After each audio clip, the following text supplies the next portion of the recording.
Salamlar, vaxtınız xeyir olsun. Biz bugün 7-ci sinif coğrafya dərsliyinin bölümü 3.1 və bölümü 3.2-nin ümumiləşdirici tapşırıqların izahına baxacağıq. Gəlin vaxt itirmədən birinci tapşırıqdan başlayaq. Birinci tapşırıqda deyir ki, yer kürəsinin ən hündür yeri forması və ən alçaq yeri formalarıdır. Yəni nöqtə verib. Biz bilirik ki, yer kürəsinin ən hündür yeri forması dağlar, ən alçaq yeri forması isə çökəkliklərdir. Yəni dərin okeanovlarıdır. Sadə bir test idi. Yəni birə aid olacaq dağlar, 2 aid olacaq çökəkliklər və ya okeanovlar. Sonra 2-yə baxaq. Qrafikdə təsvir edilmiş relyef profili xəritədə qeyd edilən hansı xəttə uyğun gəlir? Yəni hansı marşruta uyğun gəldiyini bizdən istəyir. Qrafikimiz baxın budur. Qrafikimiz baxın mənfidən müsbətə, yəni 4400-dən artıq hündürlüyə qədər bizdən profil xəttini verib bizdə. Baxın bu sıfırdan aşağı o deməkdir ki, yəni Xəzər sahili ərazilərdir. Xəzər sahili ərazilərində hündürlüyü bilirik ki, -28 metrdir və qrafikdə də görürük ki, 4400 metrdən yüksəkdə yerləşir. Gəlin baxaq görək hansıdır burada qrafik uyğun gələn. A-dan baxaq. A-da baxırıq görürük ki, Xəzər dənizidir, Xəzər sahilidir, yəni Samurda və Çovalıqıdır və getdikcə görürük ki, xəttlərin xəritədəki rənglər tündləşir və ən sonuncu B-də yerləşən Bazar düzü zirvəsinə gedir. Bazar düzü zirvəsinin hündürlüyü 4466 metrdir.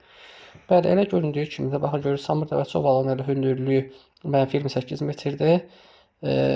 Bazar düzünün hündürlüyü isə 4466 metr, yəni 4400 metrdən hündürdə yerləşir. Bəs görək digərlərinə uyğun gəlmir. Burada onu da qeyd edelim ki, düzgün cavab C bəndə olacaq. Bəs digərlərinə uyğun gəlmir. C-yə baxaq. Bizdən C-yə baxsaq görürük ki, biz və yaxud da D-dən C-yə gedək, C-dən D-yə gedək, yenə də alınmayacaq. Çünki qusar mail düzənliyi yüksəklik yayladır və 0 metrdən yüksəkdə yerləşəcək. Yəni təxmini 500 metrdən yüksəkdə yerləşəcək. Həmçinin fikir verirsə, burada D məntəqəsi hündürlüyü Dübrar dağıdır. Əgər biz qusar mail düzənliyinə gəlsək, təxminən baxın bu hissədən gələcək və bu hissəyə qədər biz hərəkət edə bilərik təxmini. Yəni bu da CD marşrutu uyğun deyil.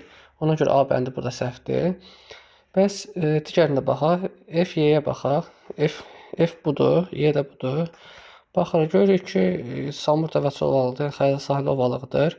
Y hə uyğun olar. F görək bəsinə uyğun deyil. Fikir verirsə, F-də isə Tufan dağdır. Yəni bizim qrafikdə veriləndən aşağıdadır. Yəni 4400-dən aşağıdadır. Hündürlüyü də Tufan dağın 491 metrdir. Yəni qrafikdə bir dənə Tufan dağ daha alçaqda yerləşdiyi üçün B bəndi səhvdir.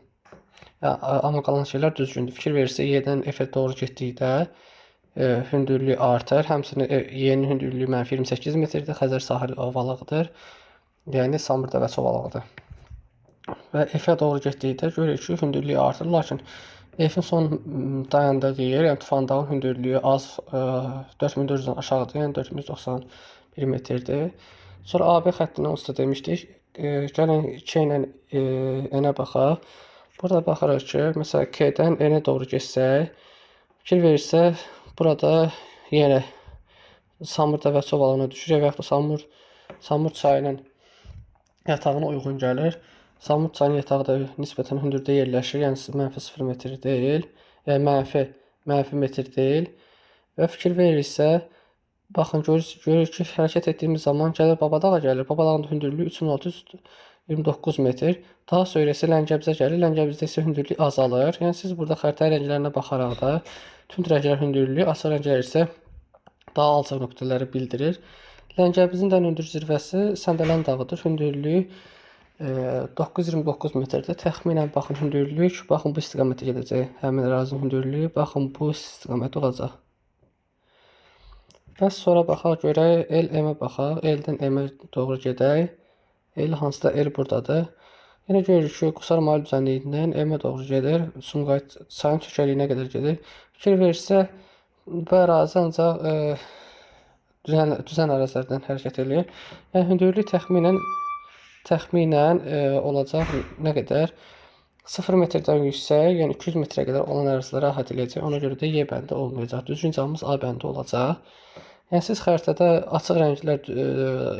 açıq yaşıl rənglər düzənlikləri, daha tünd rənglər isə dağları bildirir. Baxın, bu narıncı tünd rənglər, yəni daha rəng tündləşirsə, bu dağın hündürlüyünü bildirir. Açıq narıncı rəngli olan ərazilər isə daha alçaq əraziləri bildirir. Yəni siz bu rənglərlə də xəritəni təsvir edə bilərsiniz. Daha sonra 3-ə baxaq. 3-də deyir ki, okean və kontinent tipli relyef formalarını Ehlers-Venn diaqramında müqayisə edin. Baxın, okeanların relyefi, qitələrin relyefi. Birə okeanların relyefi verib, 2-yə qitələrin relyefi, 3-ə də oxşarlıq istəyir. Nahamaraqlardan ibarətdir. Bu hər ikisinə aid olacaq, yəni 3-ə aid olacaq. Bilirik ki, həm okeanda, həm də qitələrdə çökəkliklər, sonra dağlar, düzənliklər və digər morfoloji vahidlər mövcuddur. A getdi 3-ə, sonra ən hündür hissələri vulkanik adalar təşkil edir. Bu okeanlara aid olacaq. Yəni bilirik ki, sualtı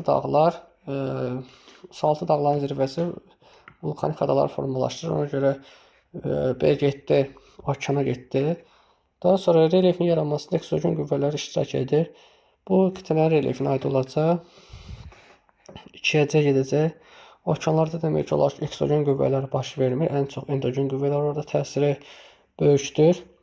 Daha sonra D-yə baxır. Yer qabının maksimal qalınlığı qırışıq dağlarda müşahidə edilir. Yer qabığı, bəli, maksimal qalınlığı qitələrdə müşahidə edilir. Yəni Asiyada, Asiya qitəsində, Himalay dağlarında müşahidə edilir. Ən qalın hissəsi. Ona görə gedəcək, D gedəcək, hara? Qitələrə gedəcək. Sonra baxaq. Dağ sistemləri litosfer tavalarının toqquşmasından yaranır. Dağ sistemləri litosfer tavalarının baxın, yer qabının maksimal qalınlığı qırışıq dağlarında müşahidə edilir. Belə bu D-yə aid oldu. Dağ sistemləri litosfer tavalarının toqquşmasında yaranır. Bu aid olacaq, hansına aid olacaq? Bu aid olacaq, quruya aid olacaq. Yəni, buranı təmizliyim, səliqəli yazım.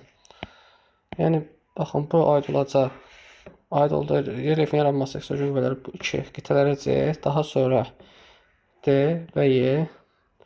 Yəni, dağ sistemləri litosfer tavalarının toqquşmasında yaranır. Bəli, bu doğrudur. Bilirik ki, burada dağlar litosfer tavalarının toqquşması nəticəsində formalaşır. Okeanlarda isə dağlar litosfer tavalarının ayrılma zonasında formalaşır. Daha sonra ən geniş sahə tutan düzənliklər qranit qatı mövcud deyildir. Bəli, bu abissal düzənliklərə aiddir. F də gedəcək okean relyefinə. Yəni, okeanlarda bilirik ki, qranit qat mövcud deyil, ancaq bazalt və çökmə qat mövcuddur. Bizə okean relyefinə aid oldu B, F, qitələrin relyefinə aid oldu C, D, Y, 3-ə aid oldu A.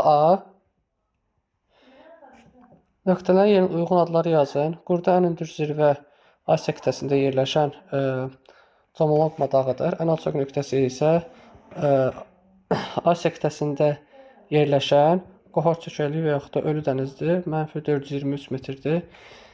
Ən geniş abissal düzənliklərin yayıldığı okean Atlantik okeandır. Dünyanın ən dərin novu Sakit okeanda yerləşən Mariana çökəkliyidir. 11.022 metrdir dərinliyi. Dedik ki, ən hündür zirvə hansı qitədə yerləşir? Asiya qitəsində Jomolungma dağıdır və yaxud da başqa adla Everest dağıdır. Hündürlüyü 8848 metrdə, ən alçaq nöqtəsi Asiya qitəsində yerləşir. Bu qohor çökəkliyi və yaxud da ölü dənizdir. -423 metr. Ən geniş abissal düzənlik Atlantik okeandadır. Dünyanın ən dərin novu Sakit okeanda yerləşən Mariana çökəkliyidir.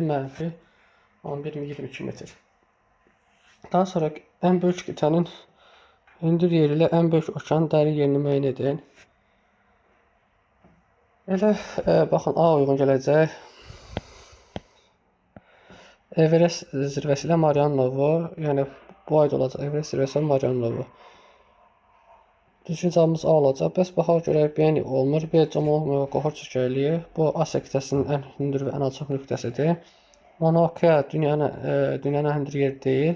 Hava adalarında olan ən hündür zirvədir. Hündürlüyü 4207 metrdir. Ölü dənizdə isə Asiyanın ən alçaq nöqtəsidir.